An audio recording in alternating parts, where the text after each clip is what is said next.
When documents are filed electronically that require payment of a fee, the person who files the document shall provide therewith in payment of the fee 1. Such credit card info as shall be required at the NYSEF site to permit a card to be charged by county clerk.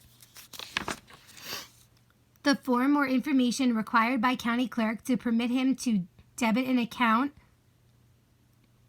maintained by the county clerk with a lawyer. I'm not sure how that goes. The form or information required by county clerk to permit him to debit an account maintained with the county clerk by a lawyer or law firm appearing for a party to the action. 3. Such information as shall be required at the NYSEF site to permit an automated clearinghouse debit to be made. 4. Any payment authorized by chief administrator. And it's all of them. No more than 3 stipulated adjournments for a period of 60 days. A clerk may not add his signature to a SIP or document by signing and filing a certification for signature for each document. It can only be a judge or justice, an attorney, or a party. Which are true with regard to a proceeding authorized by 9-518 sub D of the UCC for the redaction or expungement of a falsely filed or amended financing statement. With regard to the venue, it may be commenced in any county within the JD where the property covered by the financing statement is located, or in Albany County or the county of the petitioner's residence. 2. Such a proceeding shall be a special proceeding. 3. No fee shall be collected to commence such a proceeding. 4. The court may order a referee to hear and determine such proceeding.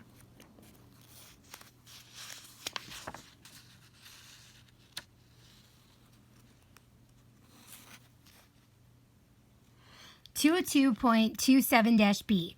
At the time of filing with the clerk the proof of service of the summons and complaint in an action arising out of a consumer credit transaction, or at any time thereafter, the plaintiff shall submit to the clerk a stamped, unsealed envelope addressed to defendant in both English and Spanish, containing the following language.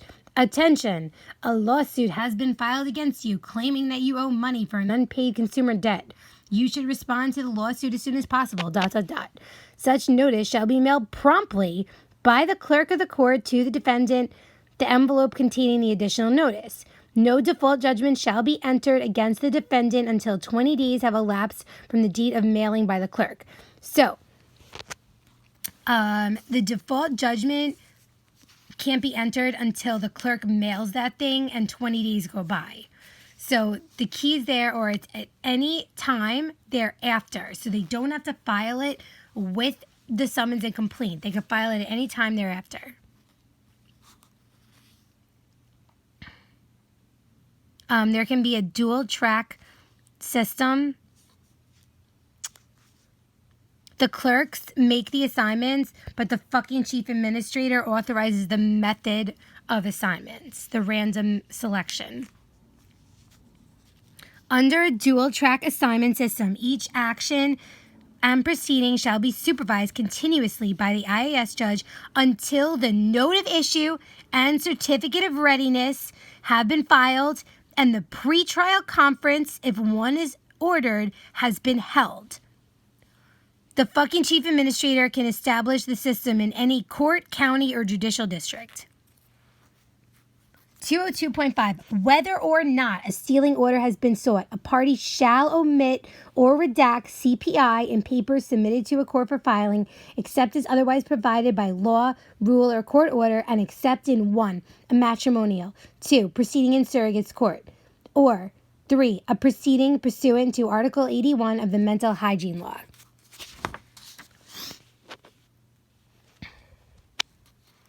Now, in the New York City Civil Court, whether or not a sealing order has been sought, a party shall omit or redact CPI in papers submitted to a court, except in an action or proceeding arising under the VTL, a prosecution of a violation of an ordinance of a city, town, or village, a petition for change of name under the civil rights law.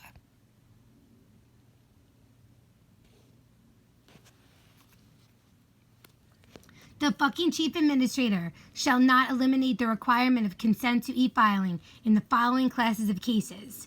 1. Matrimonial. 2. Election law. 3. Article 70. 4. Article 78. 5. Mental hygiene law. 6. Residential foreclosures involving a home loan other than actions commenced prior to 9/1/17 in Erie, Essex, New York, Queens, Rockland, Suffolk, and Westchester. Provided, however, that the fucking chief administrator may require initial papers filed electronically by the filing party if the filing party is represented by an attorney. Who is exempt from e-filing? So, an unrepresented party is always exempt from e-filing. But a court may allow the following 3 people to be exempt from e-filing, but a court would have to allow them. 1 is an attorney who certifies that he lacks the computer hardware and or connection to the internet or scanner or other device by which documents may be converted into electronic format. A small claims assessment filing agent who certifies that he can't fucking figure it out either. Or 4 is an attorney who shows good cause.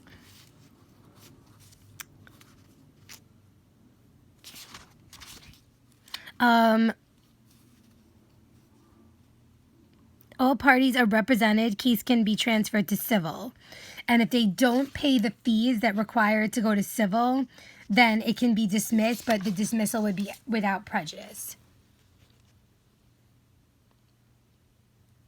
In the New York City Civil Court, the clerk cannot place a case on the trial calendar until a notice of trial and certificate of readiness is filed. With regard to a discontinued action in the New York City Civil Court, the stipulation or statement of discontinuance shall be filed by the attorney for the plaintiff with the clerk. In the New York City Civil Court, where all parties are represented by counsel, any party may move to strike the action from the trial calendar or prevent it from being placed thereon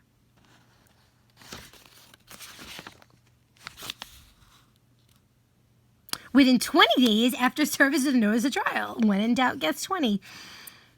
When a judge assigned to a multi-part court in the New York City Civil Court is unavailable or unable to act for more than 2 successive days, the administrative judge having direct supervisory authority over the court shall make whatever arrangements are necessary to accommodate the proceedings assigned to such judge.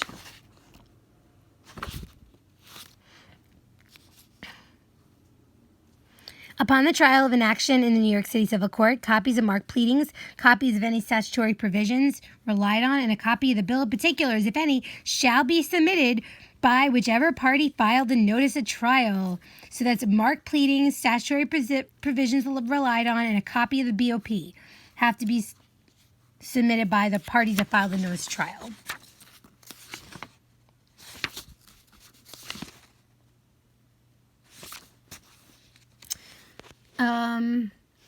A hearing to commence, commence. A hearing to determine whether process was validly and timely served upon a party is called a traverse hearing. Following are true about small claims. A small claims action shall be instituted by a plaintiff or someone on his behalf paying a filing fee. B. Plaintiff shall supply information about himself, defendant, or defendants, and the account and nature of claim to the clerk. The clerk shall reduce this information in writing on a form that shall be available in the clerk's office, and then the clerk has to mail it out within 5 days after the action is recorded by regular mail and certified mail, return receipt requested, to one or more of the addresses as shall be supplied as shall be deemed necessary. A signed notice bearing the seal of the court, which shall be in the form provided for in 208.41. All right, housing part rules.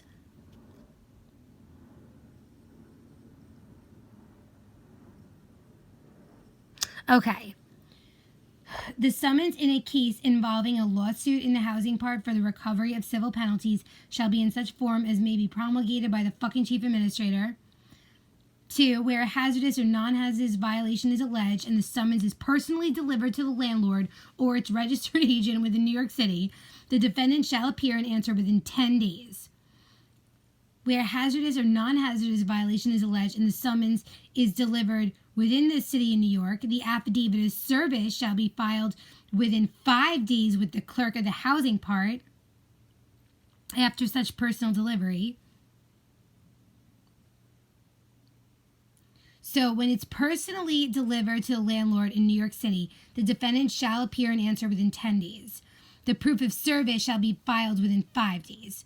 Where a hazardous or non-hazardous violation is alleged and is delivered to the landlord or its agent by a method other than personal delivery within New York City, defendant shall appear and answer within 20 days. Where the summons for a hazardous violation or non-hazardous violation is served outside New York City, an affidavit of service shall be filed within 10 days.